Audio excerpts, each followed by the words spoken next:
बंदी छोड़ सतगुरु रामपाल जी परमेश्वर जी की जय हो। परम पिता परमात्मा सारी सृष्टि के रचनहार कुल मालिक असंख्य ब्रह्मांडों के स्वामी जगत गुरु तीनों लोकों में प्रवेश करके सबका धारण पोषण करने वाले राजाधीराज आत्माधार नाथों के नाथ देवों के देव महादेव सर्वेश्वर महेश्वर मृत्युंजय अजरो अमर आदि अनादि सनातनी प्रभु जगत पिता जगदीश्वर श्री श्री 1008 की उपाधि के वास्तविक अधिकारी अकाल मूर्त शब्द स्वरूपी राम वासुदेव सर्वगतंबरम परम पूज्य प्रथम पूज्य परम संत परम पुरुष परम धनी परम दयालु सत्य कबीर हक्का कबीर अल्लाहु कबीर अल्लाहु अकबर बाखबर अल्लाह ताला जगत के तारणहार जगत के मुक्तिदाता जगत के जगन्नाथ हारे के सहारे हिंदुओं के राम मुसलमानों के अल्लाह सिखों के वाहिगुरु ईसाइयों के मसीह दया के सागर दयानिधि करुणा के सागर करुणानिधि स्वयंभू परिभू संकट मोचन कष्टहरण मंगल करण दुख भंजन अविगत कबीर निर्विकार निर्विषम परमात्मा अलय अलेख सतगुरु आदि अनादि सतगुरु असली मर्यादा पुरुषोत्तम असली राम असली कृष्ण असली घनश्याम असली मुरारी राजाओं के राजा महाराजाओं के महाराजा शहंशाहों के शहंशाह सम्राटों के सम्राट भगवानों के भगवान अल्लाहों के अल्लाह प्रभुओं के प्रभु मसीहाओं के मसीह सच्चे वाहिगुरु बाबाओं के बाबा पीरों के पीर सेठों के सेठ जगत सेठ सावलसा सेठ सर्वगुण संपन्न अनंत कोटि कलाओं के स्वामी अनंत कोटि ब्रह्मांडों के नायक योगियों में महायोगी ध्यानियों में महाध्यानी सिद्धों में परम सिद्ध ज्ञानियों में तत्व ज्ञानी ब्रह्म ज्ञानी महाज्ञानी परम ज्ञानी सर्वश्रेष्ठ ज्ञानी विज्ञानी युवा कबीर समर्थ कबीर असमवात अमित ओजा सच्चे रहनुमा करीम अल्लाह सुभान अल्लाह दुनिया के अंतिम पैगंबर 8 सितंबर 1951 से गांव धनाना जिला सोनीपत हरियाणा भारतवर्ष की पावन भूमि पे प्रकट रियल कल की भगवान श्री नारायण साकार हरि श्री बाबा साहेब नूर अनंत परमात्मा सच्चे दरवेश सच्चे बाखबर संत श्रोमणी सतगुरु रामपाल जी परमेश्वर जी के चरण कमल में आप और हम सभी भाई बहनों का अनंत कोटि दंडवत प्रणाम। सत्साई भाई और बहनों, बहुत बड़ी दया बहुत बड़ी मेहर पूज्य गुरुदेव भगवान की परमेश्वर रामपाल जी की जिनके शुभ आशीर्वाद से विशेष आशीर्वाद से उन्हीं के सत्संगों के संग्रह के ऊपर बन चुकी पवित्र आध्यात्मिक पुस्तक कबीर बड़ा या कृष्ण के ऊपर वीडियो बनाने की श्रृंखला जारी है। इसी श्रृंखला में आज हमारा ये 28वें नंबर का वीडियो है। इस पवित्र पुस्तक कबीर बड़ा या कृष्ण के प्रत्येक वीडियो से हिंदू समाज से जुड़े श्रद्धालुओं को एक विशेष जानकारी अध्यात्म को लेकर भक्ति और भगवान को लेकर शास्त्र अनुकूल साधना को लेकर निरंतर प्राप्त हो रही है।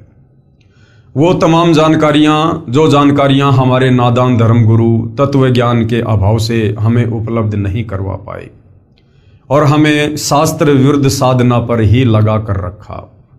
जिस शास्त्र विरुद्ध साधना को करने के चलते पीढ़ियों से सदियों से हमारे पूर्वज प्रेत योनियों में जा रहे हैं और यदि वर्तमान में परम पूज्य सतगुरु रामपाल जी हमें ना मिलते, वे हमें अपनी शरण में ना लेते, तो हम भी वही परंपरागत शास्त्र विरुद्ध साधना करते हुए लक 84 योनियों में जाते और प्रेत योनि में जाते और असहनीय कष्ट भोगते। तो भाई और बहनों, ये पवित्र पुस्तक कबीर बड़ा या कृष्ण विशेषकर हिंदू समाज के लिए किसी वरदान से कम नहीं है, क्योंकि इस पवित्र पुस्तक में चारों वेद पवित्र गीता जी और पुराणों का ज्ञान मिश्रित है।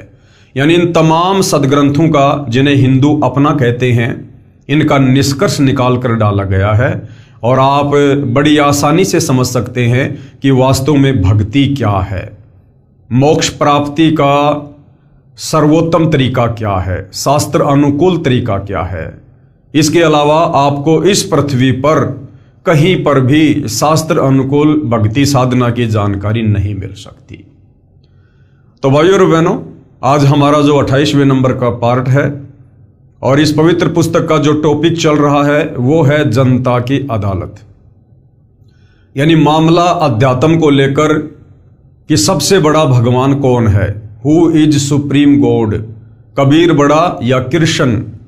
ये मुद्दा जनता की अदालत में चल रहा है और जनता की अदालत में जज जनता को बनाया गया है, क्योंकि वर्तमान में जनता शिक्षित है, पढ़ी लिखी है, अपनी आंखों से अपने ही धर्मशास्त्रों में छुपे वो सारे प्रमाण देखकर निर्णय कर सकती है। तो हिंदू धर्म के जितने भी धर्म गुरु हैं, आचार्य शंकराचार्य, ये सब श्री कृष्ण उर्फ विष्णु जी को पूर्ण परमात्मा बताते हुए जनता की अदालत में उनके वकील बनकर उनका पक्ष लेकर पैरवी कर रहे हैं।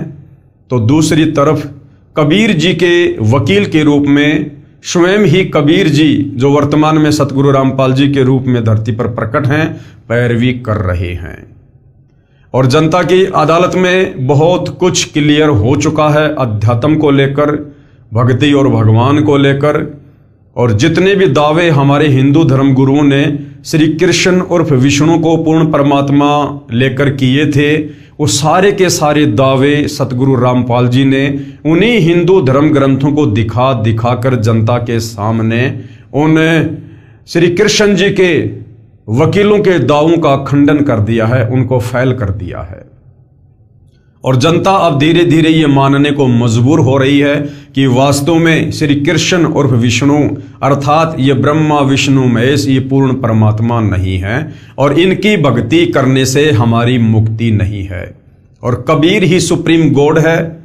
और इस बात को अच्छे से समझने के लिए जनता खुद सतगुरु रामपाल जी से अध्यात्म को लेकर तरह तरह के सवाल कर रही है और सतगुरु रामपाल जी प्रत्येक सवाल का शास्त्र प्रमाणित जवाब दे रहे हैं। और जनता को अच्छे से समझाने के लिए सतगुरु रामपाल जी ने आदरणीय धर्मदास जी की कथा का सहारा लिया है कि किस प्रकार से आदरणीय धर्मदास जी को, जो बांधवगढ़ के रहने वाले थे, श्री विष्णु जी के कट्टर पुजारी थे और वो मथुरा में गए हुए थे 68 तीर्थों की यात्रा के दौरान, और वहां उन्हें खुद कबीर परमात्मा एक जिंदा बाबा के रूप में मिले और आदरणीय धर्मदास जी को अध्यात्म समझाने लगे और उनकी प्रत्येक शंका का समाधान करने लगे। तो आदरणीय धर्मदास जी की अमर कथा को लेकर अब जनता की अदालत में सतगुरु रामपाल जी जनता को समझा रहे हैं। और आदरणीय धर्मदास जी की कथा में अभी तक धर्मदास जी ने 42 सवाल किए हैं। आज हम उनके 43वें सवाल को लेंगे कि उन्होंने परमेश्वर के विषय में जानने को लेकर जिंदा बाबा रूप में कबीर परमात्मा से और क्या क्या सवाल किए। आगे धर्मदास जी सवाल कर रहे हैं। सवाल नंबर 43 धर्मदास जी का, हे जिंदा, क्योंकि कबीर परमात्मा जिंदा बाबा के रूप में थे, आप जी ने तीनों देवताओं रजगुण ब्रह्मा, सतगुण विष्णु तथा तमगुण शिव जी की भक्ति करने वालों की दशा तो श्रीमद् भगवत गीता अध्याय 7 श्लोक 12 से 15 में और 20 से 23 तक तथा अध्याय 9 श्लोक 23 और 25 में प्रत्यक्ष प्रमाणित कर दिया है। क्या प्रमाणित कर दिया है? कि तीनों गुण कौन है? रजगुण ब्रह्मा जी, सतगुण विष्णु जी तथा तमगुण शिव जी, जिन ब्रह्मा विष्णु महेश को पूरा का पूरा हिंदू समाज परमात्मा मानकर पूजता है, कि उनकी भक्ति करने वाले यानी ब्रह्मा विष्णु महेश की भक्ति करने वाले राक्षस स्वभाव को धारण किए हुए मनुष्यों में नीच दूषित कर्म करने वाले मूर्ख मुझ यानी गीता ज्ञानदाता काल ब्रह्म को भी नहीं भजते। खुद गीता ज्ञानदाता, गीता जी का ज्ञान देने वाला ये काल ब्रह्म श्री कृष्ण जी के शरीर में प्रेत की भांति प्रवेश करके कह रहा है कि ब्रह्मा विष्णु महेश की पूजा करने वाले मुझ काल ब्रह्म की भक्ति भी नहीं करते। और ब्रह्मा विष्णु महेश की पूजा करने वालों को ब्रह्मा विष्णु महेश के ही पिता काल निरंजन ने, ब्रह्म ने 4 गालियां दी हैं, क्योंकि ब्रह्मा विष्णु महेश को इष्ट मानकर पूजा करने का विधान हमारे वेदों में नहीं है, गीता जी में नहीं है। क्योंकि गीता अध्याय 7 श्लोक नंबर 12 से 15 और गीता अध्याय 7 श्लोक 20 से 23, अध्याय 9 श्लोक 23 और 24 में यह प्रत्यक्ष प्रमाण है कि जो व्यक्ति ब्रह्मा विष्णु महेश की और अन्य देवी देवताओं की पूजा करते हैं वो अल्प बुद्धि वाले हैं, उनको आध्यात्मिक ज्ञान नहीं है और उनको इनके पिता काल ब्रह्म ने 4 गालियां दी हैं। राक्षस स्वभाव को धारण किए हुए मनुष्यों में नीच दूषित कर्म करने वाले मूर्ख। तो धर्मदास जी ने जब ये सारी बातें सुनी तो उनके पैरों तले की जमीन निकल गई। और धर्मदास जी कह रहे हैं कि अन्य देवताओं की भक्ति पूजा करने वालों का सुख समय यानी स्वर्ग समय क्षणिक होता है। यानी ब्रह्मा विष्णु महेश के अलावा जो अन्य देवी देवताओं की पूजा करते हैं, वैसे तो गीता अध्याय 7 श्लोक नंबर 12 से 15 और 20 से 23 में ये क्लियर हो गया कि ये ब्रह्मा विष्णु महेश भी अन्य देवी देवताओं की श्रेणी में आते हैं, अन्य देवी देवताओं की श्रेणी में। और इनकी जो भक्ति करता है उनका स्वर्ग समय बहुत कम होता है और नरक और 184 योनियों का समय बहुत ज्यादा होता है। स्वर्ग की प्राप्ति करके शीघ्र ही वो कहां जाते हैं? पृथ्वी पर जन्म धारण करते हैं, यानी 184 योनि में गधे कुत्ते सूअर बनते हैं।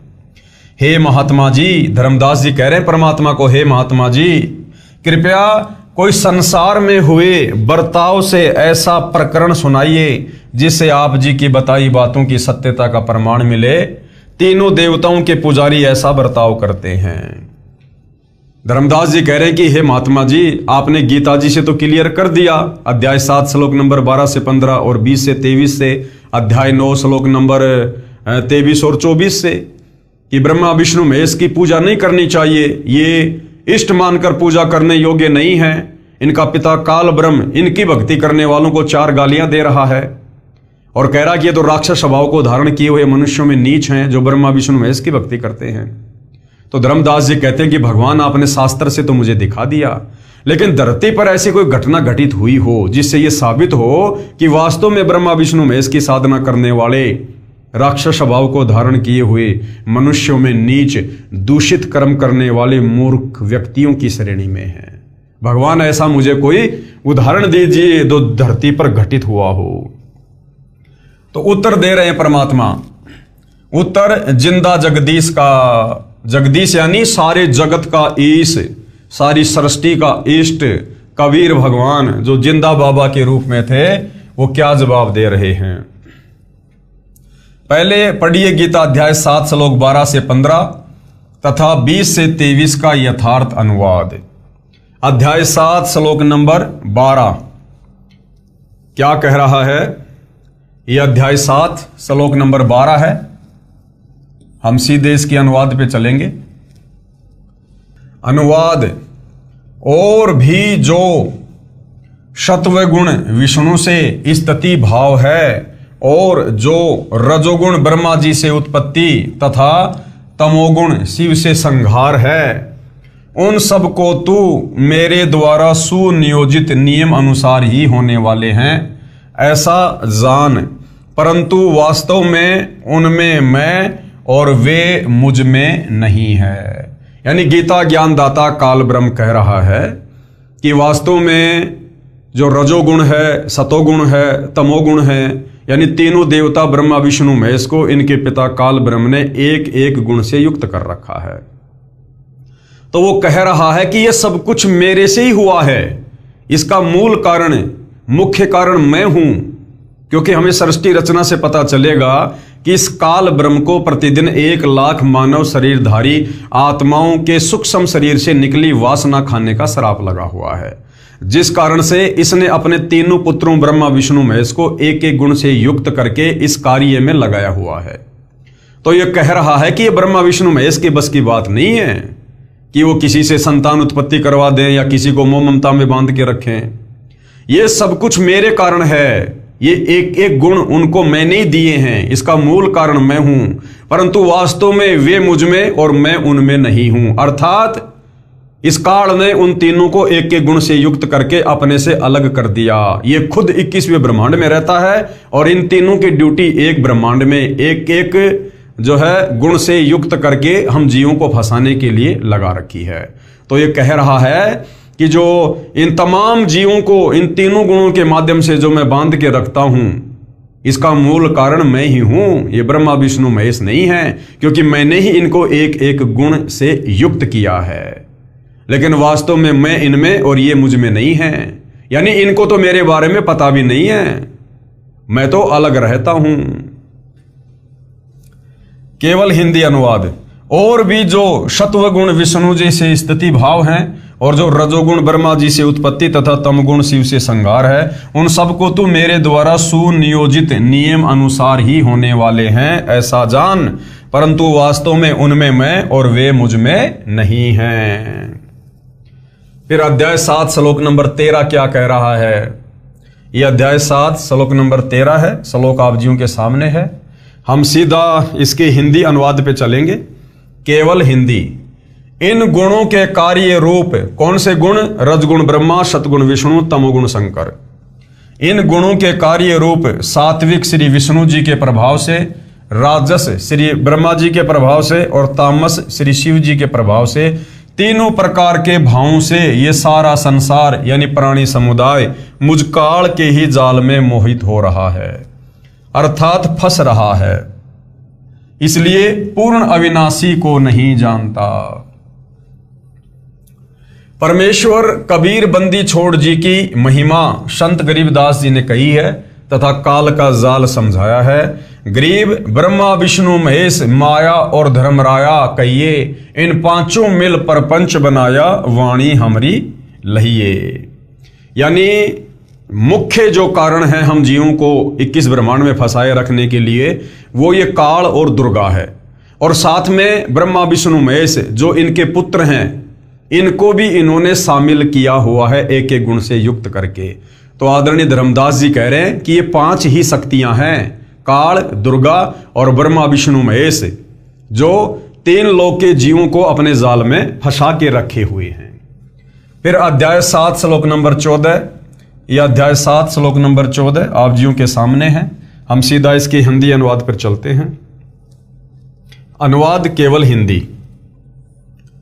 क्योंकि यह अलौकिक अर्थात अति अद्भुत त्रिगुणमयी मेरी माया बड़ी दुस्तर है। कौन सी? रजगुण ब्रह्मा, सतगुण विष्णु, तमोगुण शंकर से निकल रही माया। काल कह रहा है कि ये बड़ी अद्भुत है, दुस्तर है, परंतु जो पुरुष यानी जो भगत मुझको ही निरंतर भजते हैं, वे इस माया का उल्लंघन कर जाते हैं, अर्थात तीनों गुणों रजगुण ब्रह्मा जी, सतगुण विष्णु जी तथा तमगुण शिव से ऊपर उठ जाते हैं, लेकिन रहेंगे काल के जाल में ही। ये कह रहा है कि यदि कोई डायरेक्ट ब्रह्मा विष्णु महेश को ना पूज के अगर मुझ काल ब्रह्म की साधना करता है तो वो इस माया से ऊपर उठ जाते हैं, परंतु जन्म और मरण समाप्त नहीं हो सकता, वो रहेगा मेरे जाल में ही। फिर अध्याय 7 श्लोक नंबर 15, यह अध्याय 7 श्लोक नंबर 15 आप जियों के सामने है, और इसमें ब्रह्मा विष्णु महेश की पूजा करने वालों को 4 गालियां दी गई है इनके पिता काल ब्रह्म के द्वारा। हम सीधा हिंदी अनुवाद पे चलते हैं, केवल हिंदी। माया के द्वारा, माया क्या है? रजगुण ब्रह्मा, सतगुण विष्णु, तमगुण शंकर। माया के द्वारा अर्थात रजगुण ब्रह्मा, सतगुण विष्णु तथा शिव जी रूपी त्रिगुणी माई माया की साधना से होने वाला क्षणिक लाभ पर ही आश्रित हैं, जिनका ज्ञान हरा जा चुका है, जो मेरी अर्थात ब्रह्म साधना भी नहीं करते, इन्हीं तीनों देवताओं तक सीमित रहते हैं। ऐसे आसुर यानी राक्षस स्वभाव को धारण किए हुए मनुष्यों में नीच दूषित कर्म करने वाले मूर्ख मुझको भी नहीं भजते, अर्थात वे तीनों गुणों रजगुण ब्रह्मा, सतगुण विष्णु, तमगुण शिव की साधना ही करते रहते हैं। भावार्थ। गीता अध्याय 7 श्लोक नंबर 12 से 15 का भावार्थ है कि जो भगत, कौन कह रहा है? ये काल कह रहा है कि जो साधक, जो भगत स्वभाववश तीनों गुणों रजगुण ब्रह्मा जी, सतगुण विष्णु जी, तमगुण शिव जी तक की साधना से मिलने वाले लाभ पर ही आश्रित रहकर इन्हीं तीनों प्रभुओं की भक्ति से जिनका ज्ञान हरा जा चुका है, वे राक्षस स्वभाव को धारण किए हुए मनुष्यों में नीच शास्त्र विधि विरुद्ध भक्ति रूपी दुष्कर्म करने वाले मूर्ख मुझ ब्रह्म यानी काल को भी नहीं भजते, यानी मेरा भी वो ध्यान नहीं करते, मेरी भी शास्त्र अनुकूल साधना नहीं करते। अध्याय 7 श्लोक 20 से 23 का भी इन्हीं से लगातार संबंध है। अब अध्याय 7 श्लोक नंबर 20 में क्या कहा गया है? यह अध्याय 7 श्लोक नंबर 20 आप जियों के सामने है। हम सीधा इसके हिंदी अनुवाद पे चलते हैं। उन भोगों की कामना द्वारा जिनका ज्ञान हरा जा चुका है, वे लोग अपने स्वभाव से प्रेरित होकर उस अज्ञान रूप अंधकार वाले नियम के आश्रय से अन्य देवताओं को भजते हैं अर्थात पूजते हैं। अध्याय 7 श्लोक नंबर 21 श्लोक आप जियों के सामने है। हम सीधा इसकी हिंदी अनुवाद पे चलेंगे। अनुवाद केवल हिंदी। जो भगत जिस देवता के स्वरूप को श्रद्धा से पूजना चाहता है, उस भगत की श्रद्धा को मैं उसी देवता के प्रति स्थिर करता हूं। अध्याय 7 श्लोक नंबर 22, ये अध्याय 7 श्लोक नंबर 22 है, केवल हिंदी अनुवाद। वह भगत उस श्रद्धा से युक्त होकर उस देवता का पूजन करता है, क्योंकि उस देवता से मेरे द्वारा ही विधान किए हुए उन इच्छित भोगों को प्राप्त करता है। और फिर अध्याय 7 श्लोक नंबर 23, ये अध्याय 7 श्लोक नंबर 23 है, यहां से हिंदी अनुवाद है। परंतु उन अल्प बुद्धि वालों का, कौन अल्प बुद्धि वालों का? जो इन ब्रह्मा विष्णु महेश और इनसे नीचे अन्य देवी देवताओं की भक्ति पर ही आश्रित हैं। परंतु उन अल्प बुद्धि वालों का वह फल नाशवान होता है। देवताओं को पूजने वाले देवताओं को प्राप्त होते हैं, और मतावलंबी अर्थात मेरे द्वारा बताए भक्ति मार्ग से भी मुझको प्राप्त होते हैं। अब भावार्थ किया है गुरुदेव ने। गीता अध्याय 7 श्लोक 20 से 23 तक का भावार्थ है कि जो गीता अध्याय 7 श्लोक 12 से 15 में कहा है कि तीनों गुण, रजगुण श्री ब्रह्मा जी, सतगुण श्री विष्णु जी और तम गुण श्री शिव जी रूपी माया द्वारा जिनका ज्ञान हरा जा चुका है, यानी जिनकी बुद्धि भ्रष्ट हो चुकी है, वो ब्रह्मा विष्णु महेश से ऊपर और किसी को पूजना पसंद नहीं करते। अर्थात जो तीनों देवताओं की साधना करते हैं, वे राक्षस स्वभाव को धारण किए हुए मनुष्यों में नीच दूषित कर्म करने वाले मूर्ख मुझ ब्रह्म की पूजा नहीं करते। इसी के संबंध में गीता अध्याय 7 श्लोक 20 से 23 में कहा है कि जिनका ज्ञान उपरोक्त तीनों देवताओं द्वारा हरा जा चुका है, वे अपने स्वभाववश उन्हीं देवताओं की पूजा मनोकामना पूर्ण करने के मकसद से करते हैं। अर्थात गीता ज्ञानदाता कह रहा है कि मेरे से अन्य देवताओं की पूजा करते हैं। जो भगत जिस देवता की पूजा करता है, उसकी श्रद्धा मैं ही उस देवता के प्रति दृढ़ करता हूं। काल कहता है यदि कोई मुझे ना पूजकर अन्य देवी देवताओं की पूजा करता है, तो वो भी मेरी ही प्रेरणा से उस देवता के प्रति लगा हुआ है, यानी मैं उसको अपने जाल में फंसा के रखता हूं।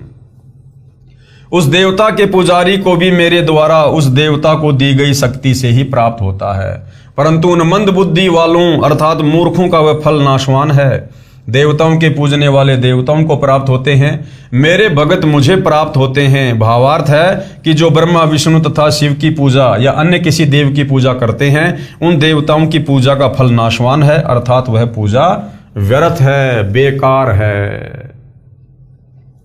हिरण्यकशिपु के वध, रावण भस्मासुर का वध तथा हरिद्वार में तीनों देवताओं के पुजारियों का युद्ध का वर्णन इसी पुस्तक के पेज नंबर 189 पर है, जो हम पहले पढ़ चुके हैं।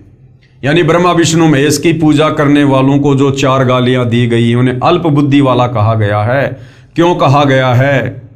वो उदाहरण आप जी को भस्मासुर का, रावण का, हिरण्यकशिपु का, और एक समय हरिद्वार हर की पौड़ी पर जो कुंभ का मेला लगा था, और उसमें किस प्रकार से ये तीनों गुणों के उपासक आपस में प्रथम स्नान को लेकर 25,000 साधु आपस में कट करके मर गए थे, इसका उदाहरण हम पहले इसी पवित्र पुस्तक के पेज नंबर 189 पर पढ़ चुके हैं, आप जी देख सकते हैं।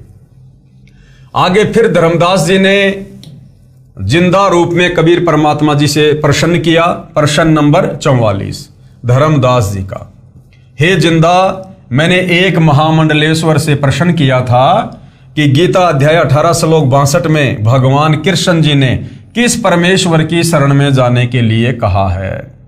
उस महामंडलेश्वर ने उत्तर दिया था कि भगवान श्री कृष्ण के अतिरिक्त कोई भगवान ही नहीं है। कृष्ण जी ही स्वयं पूर्ण परमात्मा है। वे अपनी ही शरण में आने के लिए कह रहे हैं, बस कहने का फेर है। हे जिंदा जी, कृपया मुझ अज्ञानी का भ्रम निवारण करो। तो कबीर परमेश्वर ने किस प्रकार से भ्रम निवारण किया? उत्तर, जिंदा बाबा परमेश्वर का है धर्मदास, ये माला डाल हुए हैं मुक्ता और सटदल उआ बाई बक्ता। ये जितने भी बड़े बड़े संत महात्मा मंडलेश्वर हैं, ये अपने गले में बड़ी बड़ी मोटी मोटी रुद्राक्ष की मालाएं डाल डाल के अपने आप को मोक्ष प्राप्त समझ रहे हैं, और इनके जो मन में आता है शास्त्रों का हवाला देकर ये उआ बाई बकते हैं। आपके सभी मंडलेश्वर तथा शंकराचार्य अटपट करके भोली जनता को भ्रमित कर रहे हैं। कह रहे हैं कि गीता ज्ञान दाता गीता अध्याय 18 श्लोक 62 में अर्जुन को अपनी शरण में आने को कह रहा है। ये बिल्कुल गलत है, क्योंकि अर्जुन तो पहले से ही उसकी शरण में था। अर्जुन ने तो पहले ही श्री कृष्ण जी को अपना धार्मिक गुरु बना रखा था, वो तो पहले से ही उसकी शरण में था। फिर भला क्यों कहेगा कि मेरी शरण में आ जा? क्योंकि गीता अध्याय 2 श्लोक 7 में अर्जुन ने कहा कि हे कृष्ण, अब मेरी बुद्धि ठीक से काम नहीं कर रही है, मैं आपका शिष्य हूं, यानी मैं आपकी शरण में हूं, आपकी शरण में हूं, जो मेरे हित में हो वह ज्ञान मुझे दीजिए। क्योंकि जो जिससे उपदेश प्राप्त करता है वो उसकी शरण में होता है। तो अर्जुन ने तो पहले से ही श्री कृष्ण जी से उपदेश प्राप्त कर रखा था, अपना गुरु बना रखा था। तो अर्जुन तो पहले ही श्री कृष्ण जी की शरण में था।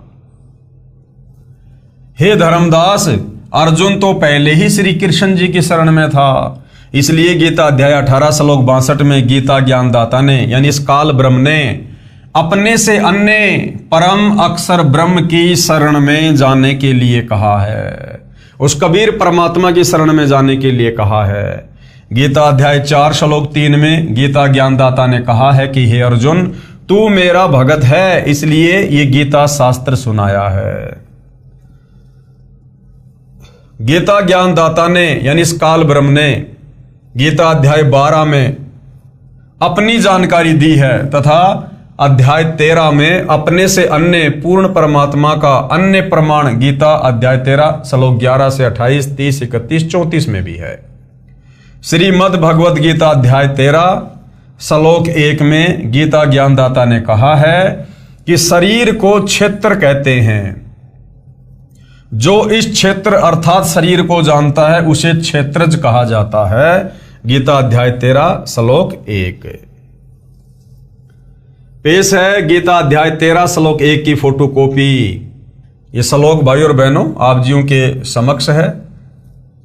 हे अर्जुन, यह शरीर क्षेत्र इस नाम से कहा जाता है और इसको जो जानता है उसको क्षेत्रज इस नाम से उनके तत्व को जानने वाले ज्ञानी जन कहते हैं।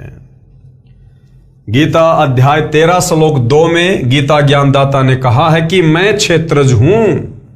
क्षेत्र तथा क्षेत्रज दोनों को जानना ही तत्व ज्ञान कहा जाता है, ऐसा मेरा मत है। गीता अध्याय 13 श्लोक 10 में कहा है कि मेरी भक्ति अव्यभिचारिणी होनी चाहिए। काल ब्रह्म क्या कह रहा है कि अर्जुन, मेरी भक्ति अव्यभिचारिणी होनी चाहिए। यानी अगर मुझ काल ब्रह्म की साधना कोई करता है तो उसमें अन्य देवी देवताओं को शामिल ना किया जाए, ब्रह्मा विष्णु महेश को भी ना पूजा जाए, केवल मुझ अकेले ब्रह्म की साधना करना ही अव्यभिचारिणी भक्ति कहलाएगी। गीता अध्याय 13 श्लोक 10 में कहा है कि मेरी भक्ति अव्यभिचारिणी होनी चाहिए। जैसे अन्य देवताओं की साधना तो गीता अध्याय 7 श्लोक 12 से 15 तथा 20 से 23 में तथा अध्याय 9 श्लोक 23-24 में बेकार कही है, व्यर्थ कही है।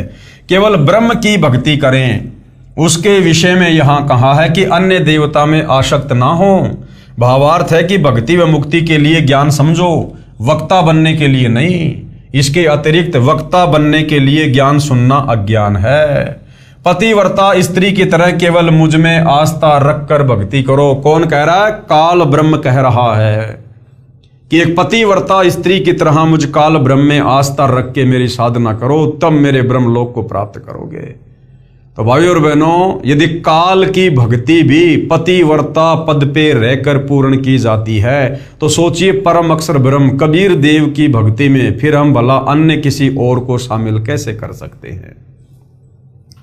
अन्य मनुष्यों में बैठकर बातें बनाने का स्वभाव नहीं होना चाहिए। एकांत स्थान में रहकर भक्ति करें। एकांत स्थान में रहने का मतलब है अन्य सारे सांसारिक चौचलों से दूर हटकर, अन्य देवी देवताओं की भक्ति से दूर हटकर और मुझ काल ब्रह्म की भक्ति करें, पतिव्रता पद पे रहकर। पेश है गीता अध्याय 13 श्लोक 2 की फोटोकॉपी।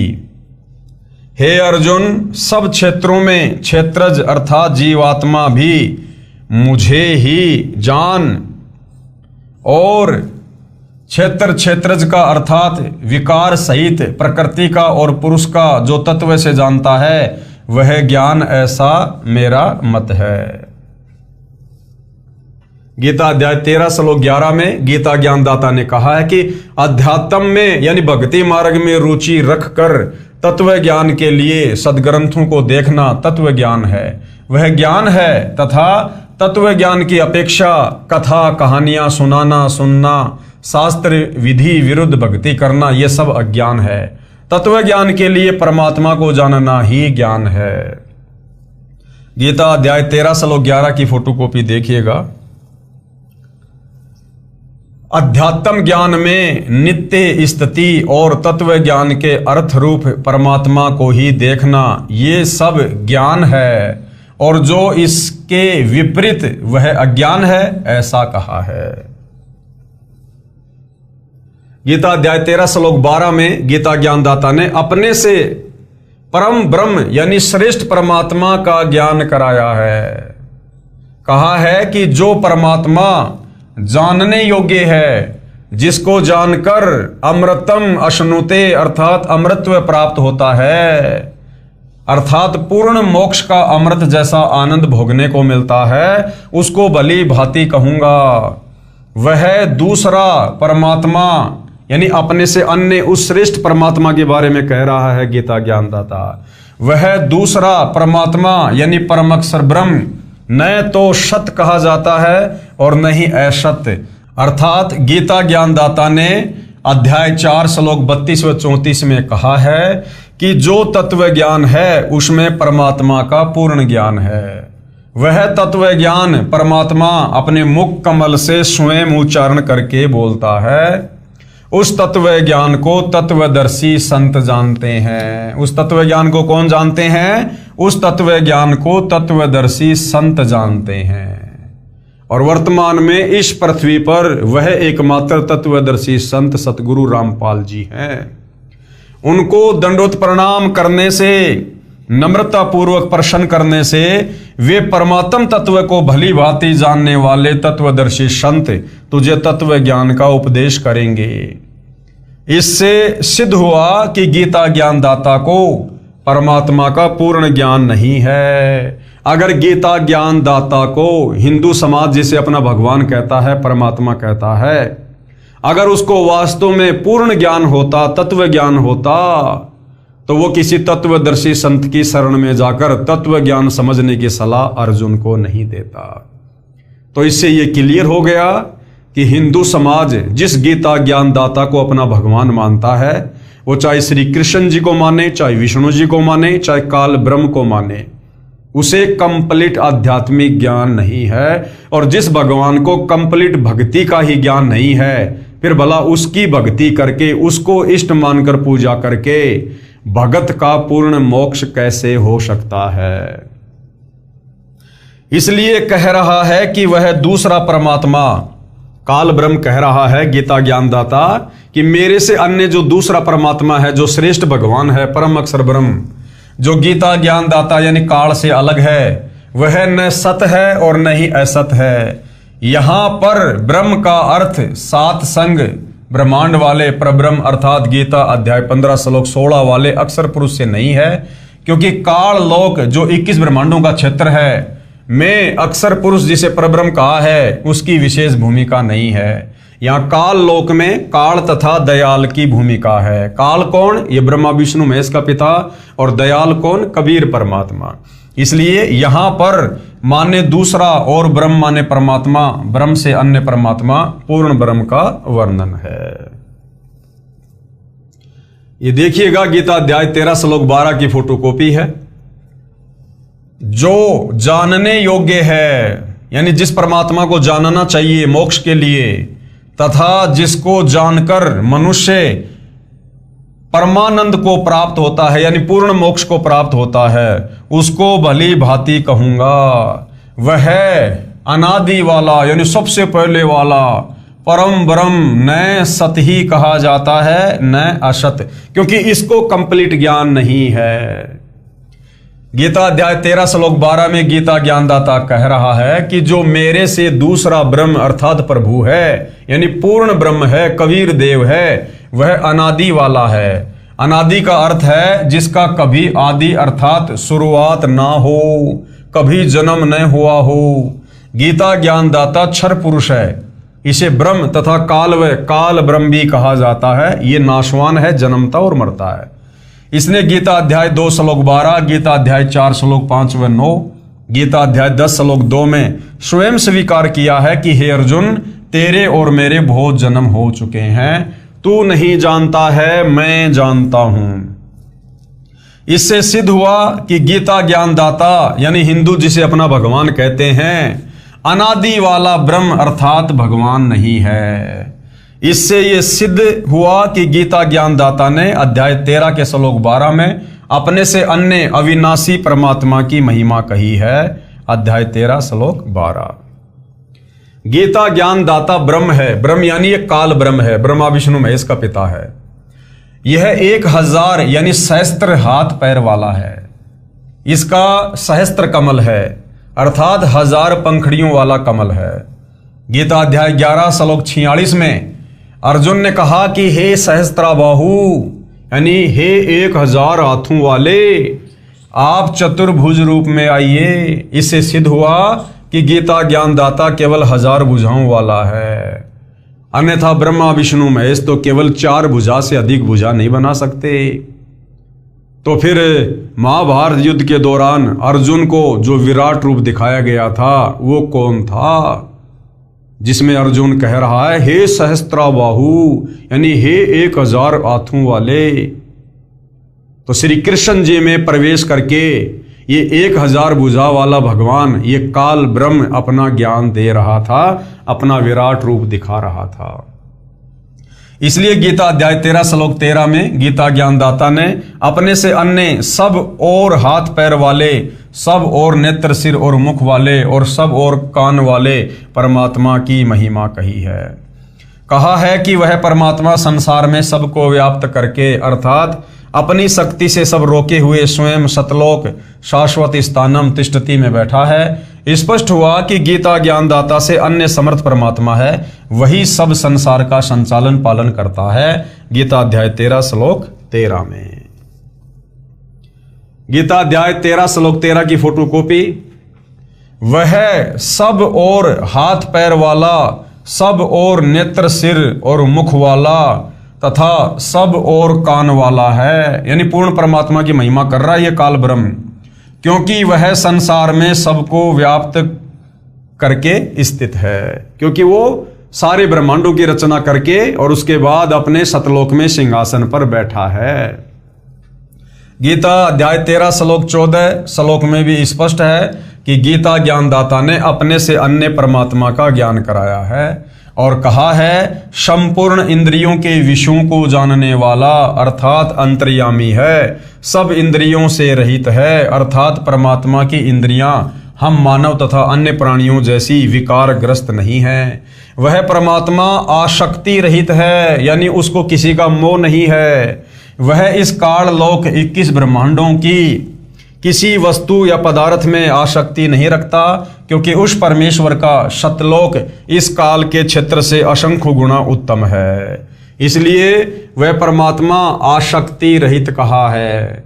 वही सबका धारण पोषण करने वाला है। यही प्रमाण गीता अध्याय 15 श्लोक 17 में भी है। कहा है कि पुरुषोत्तम तो श्लोक 16 में बताए क्षर पुरुष तथा अक्षर पुरुष से अन्य ही है। जो परमात्मा कहा जाता है, जो तीनों लोकों में प्रवेश करके सबका धारण पोषण करता है, वास्तव में अविनाशी परमेश्वर है। वह परमात्मा निर्गुण है, परंतु सगुण होकर ही अपना महत्व दिखाता है, यानी संत रूप में, तत्वदर्शी संत के रूप में धरती पर प्रकट होकर अपना ज्ञान देता है।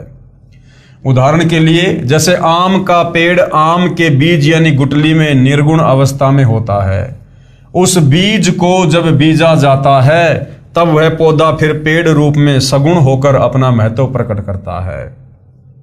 अर्थात पूर्ण परमात्मा कबीर साहिब सतलोक में निर्गुण रूप में सिंहासन पर विराजमान है, और जब उसे हम प्राणियों को विशेष लाभ देना होता है, हमारे भाग्य में लिखे संकटों का मर्दन करना होता है, तो वो तत्वदर्शी संत के रूप में धरती पर प्रकट होता है। और जब हम उनकी शरण में आ जाते हैं, उनकी मर्यादा में रहकर भक्ति करते हैं, तो सगुण रूप में प्रकट वह परमात्मा हमें भाग्य से अधिक लाभ देता है। परंतु परमात्मा शतलोक में सगुण रूप में बैठा है। परमात्मा ने अपनी वचन शक्ति से सर्व सृष्टि रचकर विधान बनाकर छोड़ दिया। उस परमात्मा के विधान अनुसार सब प्राणी तथा नक्षत्र बनते बिगड़ते रहते हैं, जीव कर्मा अनुसार जन्मते मरते हैं।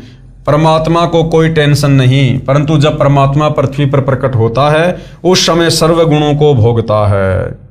जैसे आम के वृक्ष को तो निर्गुण से सद्गुण होने में बहुत समय लगता है, परंतु परमात्मा के लिए समय सीमा नहीं है। वे तो क्षण में निर्गुण, अगले क्षण में सद्गुण हो सकते हैं। जैसे क्षण में सतलोक चले जाते हैं तो हमारे लिए निर्गुण हो जाते हैं, हम उनके गुणों का लाभ प्राप्त नहीं कर सकते, और क्षण में पृथ्वी पर प्रकट हो जाते हैं तो वे सगुण हो जाते हैं, हमारे को आशीर्वाद देकर अपने गुणों का लाभ देते हैं। इस प्रकार निर्गुण सरगुण कहा है। इससे भी सिद्ध हुआ कि गीता ज्ञानदाता से अन्य कोई सबका धारण पोषण करने वाला परमात्मा है। पेश है गीता अध्याय 13 श्लोक 14 की फोटोकॉपी। संपूर्ण इंद्रियों के विषयों को जानने वाला है, परंतु वास्तव में सब इंद्रियों से रहित है, तथा आसक्ति रहित होने पर भी सबका धारण पोषण करने वाला और निर्गुण होने पर भी गुणों को भोगने वाला है।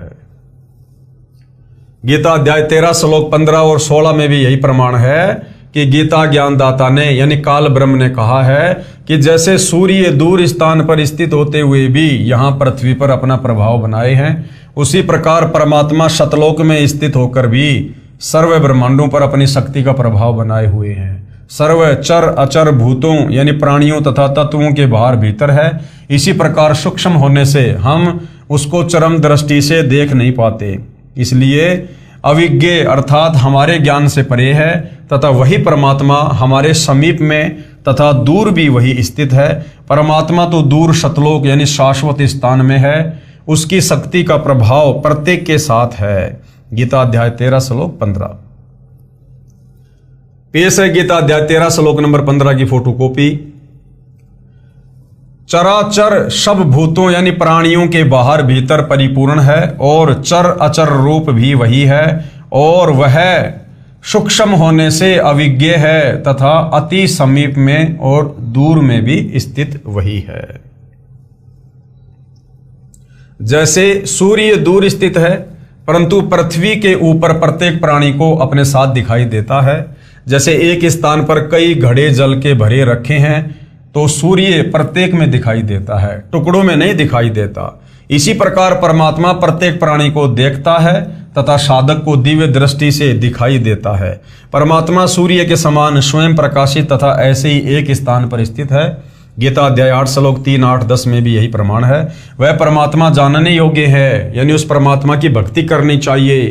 भावार्थ है कि गीता ज्ञानदाता ने कहा है कि मेरे से अन्य परमात्मा का ज्ञान होना चाहिए। अगर पूर्ण मोक्ष चाहिए तो वह जानने योग्य है। वही परमात्मा अपने विधान अनुसार सबका धारण पोषण उत्पत्ति तथा मृत्यु करता है।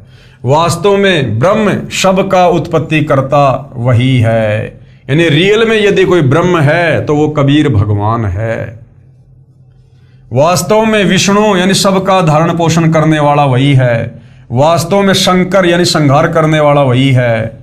अन्य ब्रह्मा विष्णु तथा शंकर तो केवल एक ब्रह्मांड के कर्ता धर्ता हैं, परंतु वह परमात्मा तो सर्व ब्रह्मांडों का ब्रह्मा विष्णु तथा शंकर रूप में अकेला ही है। जैसे भारतवर्ष में केंद्र का भी गृह मंत्री होता है तथा राज्यों में भी गृह मंत्री होते हैं।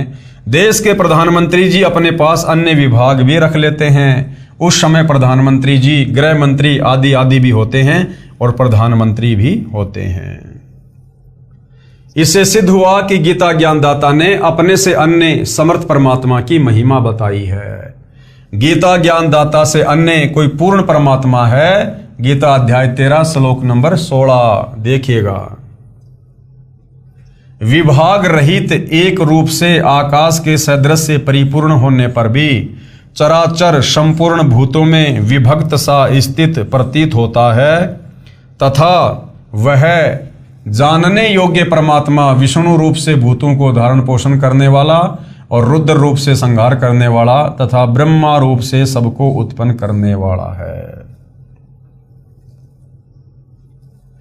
गीता अध्याय 13 श्लोक 17 में गीता ज्ञानदाता ने अपने सैन्य परमात्मा की महिमा कही है, जो इस प्रकार है। वह दूसरा परमात्मा यानी परम ब्रह्म यानी काल ब्रह्म से दूसरा परम अक्षर ब्रह्म सब ज्योतियों की भी ज्योति है, अर्थात सर्व प्रकाश स्रोत है। उसी अन्य समर्थ परमात्मा की शक्ति से सब प्रकाशमान है और उस परमात्मा का प्रकाश सबसे अधिक है। वह परमात्मा माया से अति परे कहा जाता है। वास्तव में निरंजन वही है। निरंजन यानी माया रहित परमात्मा। जो गीता ज्ञान दाता है ये माया सहित यानी ज्योति निरंजन कहा जाता है। वह परमात्मा ज्ञान का भंडार है, वह जानने योग्य है, वह ज्ञानगम्य अर्थात तत्व ज्ञान द्वारा प्राप्त होने योग्य है। पेश है गीता अध्याय 13 श्लोक 17 की फोटोकॉपी देखिएगा। वह परब्रह्म यानी सारी सृष्टि का मालिक परम अक्षर ब्रह्म कबीर परमात्मा ज्योतियों का भी ज्योति एवं माया से अत्यंत परे कहा जाता है। वह परमात्मा बोध स्वरूप जानने योग्य एवं तत्व ज्ञान से प्राप्त होने योग्य है और सबके हृदय में विशेष रूप से स्थित है। गीता अध्याय 13 श्लोक 17 में मूल पाठ में ज्ञानम ज्ञेयम ज्ञान गम्य लिखा है, जिसका भावार्थ है कि जो ज्ञान परमात्मा स्वयं पृथ्वी पर प्रकट होकर तत्व ज्ञान अपने मुख कमल से बोलता है, इसलिए वह ज्ञान रूप है अर्थात ज्ञान का भंडार है। वह परमात्मा उसी तत्व ज्ञान से जानने योग्य तथा उसी तत्व ज्ञान से प्राप्त करने योग्य है। वह परमात्मा सर्व प्राणियों के हृदय में स्थित है। जैसे सूर्य दूर स्थान पर होते हुए भी प्रत्येक घड़े के जल में दिखाई देता है, वास्तव में वह उन घड़ों में नहीं है परंतु घड़ों के ऊपर अपना प्रभाव रखता है, उष्णता देता है। सूक्ष्म वेद में कहा है कि ब्रह्मा विष्णु शिव राई झुमकरा, नहीं सब बाजी के खंभ सुनो राई झुमकरा, वह सर्व ठाम सब ठोर रे झुमकरा, सकल लोक भरपूर सुनो रे झुमकरा। यही प्रमाण गीता अध्याय 18 श्लोक 61 में भी है। कहा है कि हे अर्जुन, शरीर रूप यंत्र में आरूढ़ हुए संपूर्ण प्राणियों को अंतर्यामी परमेश्वर अपनी माया अर्थात अपनी शक्ति से उनके कर्मानुसार भ्रमण कराता है, अर्थात संस्कारों के अनुसार अच्छी बुरी योनियों में घुमाता है। वही सर्वशक्तिमान परमात्मा सर्व प्राणियों के हृदय में स्थित है अर्थात विराजमान है। इसी प्रकार परमेश्वर की महिमा गीता अध्याय 13 श्लोक 17 में कही है। इससे सिद्ध हुआ कि गीता ज्ञानदाता ने अपने से अन्य पूर्ण परमात्मा की महिमा कही है। यानी हिंदू समाज जो श्री कृष्ण उर्फ विष्णु के ऊपर ही ये सोचकर आसक्त है कि गीता जी का ज्ञान श्री कृष्ण उर्फ विष्णु जी ने कहा है, तो सतगुरु रामपाल जी समझा रहे हैं कि वैसे तो गीता जी का ज्ञान श्री कृष्ण जी में प्रवेश करके उनके पिता काल ब्रह्म ने बोला है, परंतु फिर भी आपको ये समझाना चाहते हैं कि तुम्हारा गीता ज्ञानदाता भगवान खुद गीता जी में अनेक जगह पर अपने से अन्य किसी और सर्वश्रेष्ठ परमात्मा की महिमा कर रहा है, अर्थात गीता ज्ञानदाता सुप्रीम गॉड नहीं है, इससे अन्य सर्वश्रेष्ठ परमात्मा परम अक्षर ब्रह्म है, सत्य पुरुष कबीर साहिब है। गीता अध्याय 13 श्लोक 17। गीता अध्याय 13 श्लोक 18 में गीता ज्ञानदाता ने कहा है कि इस प्रकार क्षेत्र अर्थात शरीर तत्व ज्ञान और ज्ञेयम अर्थात जानने योग्य परमात्मा की महिमा मैंने संक्षेप में कही है। मेरा भगत पहले मुझे ही सर्वेश्वर जानकर मुझ पर आश्रित था, वह इस तत्व ज्ञान के आधार से मेरे भाव अर्थात मेरी भक्ति से परिचित होकर तथा उस समर्थ की शक्ति से परिचित होकर उसके उपरांत भक्ति करके उसी भाव को प्राप्त होता है। यानी गीता ज्ञानदाता काल ब्रह्म कहता है कि मेरा भगत जो ओम नाम की साधना करता है वो पहले तत्व ज्ञान के अभाव में मेरे को ही सब कुछ मानकर आसक्त था, लेकिन जब उसे तत्वदर्शी संत मिल जाता है, उसको तत्व ज्ञान हो जाता है, फिर वो मेरे से आस्था हटाकर और तत्वदर्शी संत के कहे अनुसार परम अक्षर ब्रह्म की, मेरे से अन्य सर्वश्रेष्ठ परम ब्रह्म की भक्ति करता है, तो फिर उसी के लोक में चला जाता है, 21 ब्रह्मांड से मुक्त हो जाता है। गीता अध्याय 13 श्लोक नंबर 18 का भावार्थ है। श्लोक आप जीवों के सामने है। इस प्रकार क्षेत्र तथा ज्ञान और जानने योग्य परमात्मा स्वरूप संक्षेप से कहा गया। मेरा भगत इसको तत्व से जानकर मेरे स्वरूप को प्राप्त होता है। इसी प्रकार गीता अध्याय 13 श्लोक 19 में गीता ज्ञानदाता ने अपने से अन्य पुरुष अर्थात परमात्मा की महिमा कही है। कहा है कि प्रकृति और पुरुष दोनों ही अनादि हैं। यहां पर प्रकृति से तात्पर्य सतलोक की प्रकृति से है, जिसको पराशक्ति परानंदनी महान प्रकृति कहा जाता है, और पुरुष का अर्थ पूर्ण परमात्मा है। ये दोनों अनादि हैं। इस प्रकृति का भावार्थ दुर्गा स्त्री रूप की तरह स्त्री रूप प्रकृति से नहीं है। जैसे सूर्य है तो उसकी प्रकृति उष्णता भी साथ ही है। इसी प्रकार सत्य पुरुष तथा उसकी प्रकृति अर्थात शक्ति दोनों अनादि हैं। इस प्रकार विकार तथा तीनों गुण जिससे उत्पन्न हुए हैं वह अन्य प्रकृति है। यानी गीता अध्याय 3 श्लोक नंबर 14 और 15 में जो प्रकृति है वो प्रकृति तो ये दुर्गा है जो काल की पत्नी है, और यहां जो प्रकृति है वो परमेश्वर की शक्ति है, उनकी पावर है, उससे उत्पन्न हुए हैं ऐसा जान। गीता अध्याय 7 श्लोक 4 और 5 में दो प्रकृति कही हैं, एक जड़ और दूसरी चेतन दुर्गा देवी। यहां पर दूसरी प्रकृति दुर्गा कही है, गीता अध्याय 13 श्लोक 19।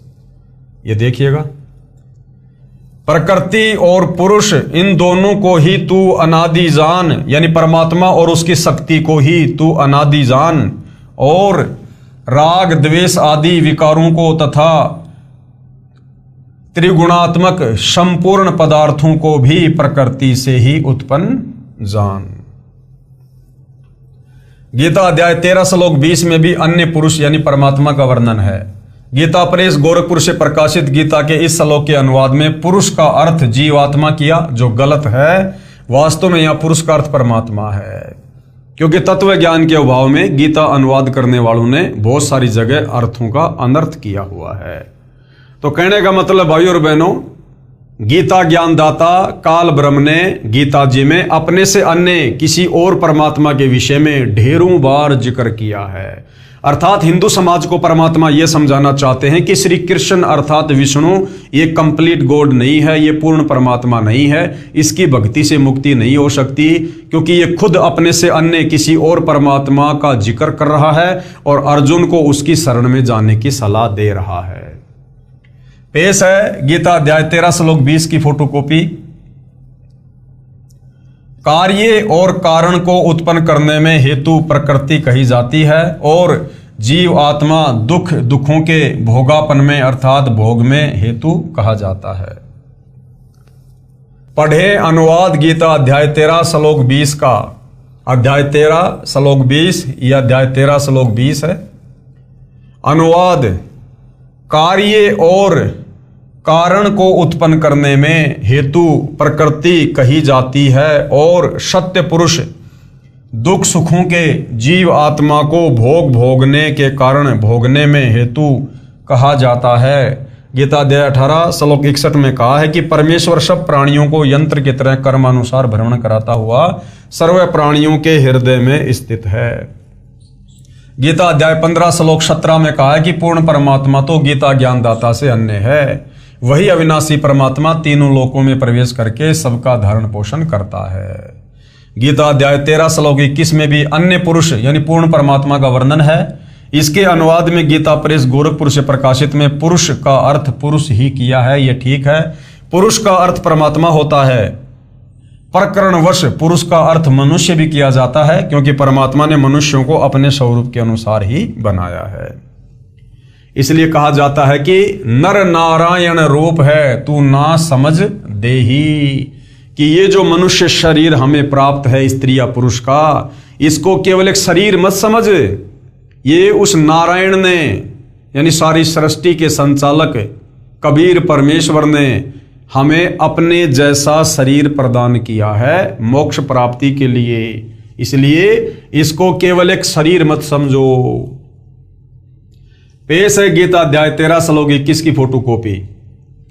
प्रकृति में स्थित ही पुरुष प्रकृति से उत्पन्न त्रिगुणात्मक पदार्थों को भोगता है और इन गुणों का संग ही इस जीवात्मा के अच्छी बुरी योनियों में जन्म लेने का कारण है।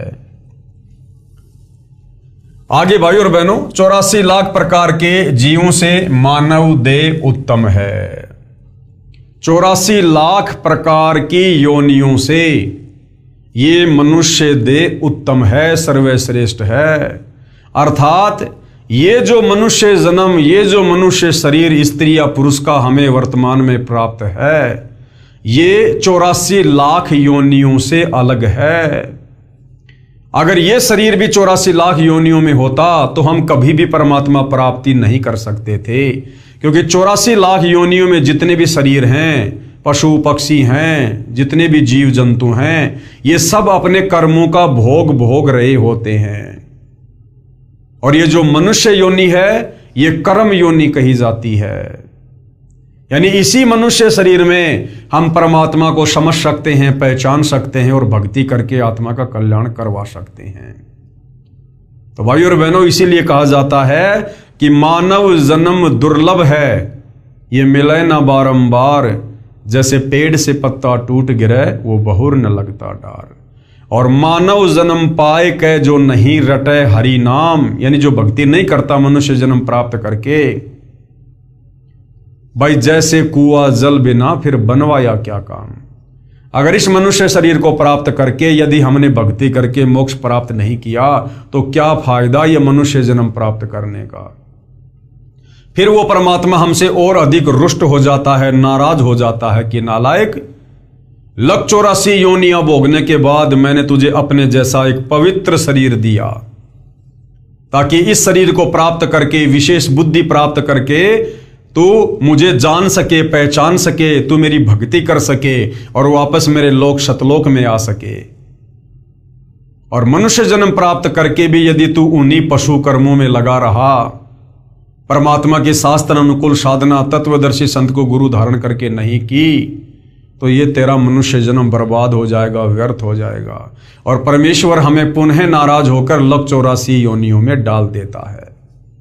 तो भाई और बहनों, इस मनुष्य जन्म के वास्तविक मकसद को आप तभी अच्छे से समझ पाओगे जब आप परम पूज्य सतगुरु रामपाल जी के सत्संग सुनना शुरू करोगे, उनके द्वारा लिखित पवित्र पुस्तकों का अध्ययन करोगे, तभी आप अपने मूल उद्देश्य को जानकर भक्ति कर सकते हो।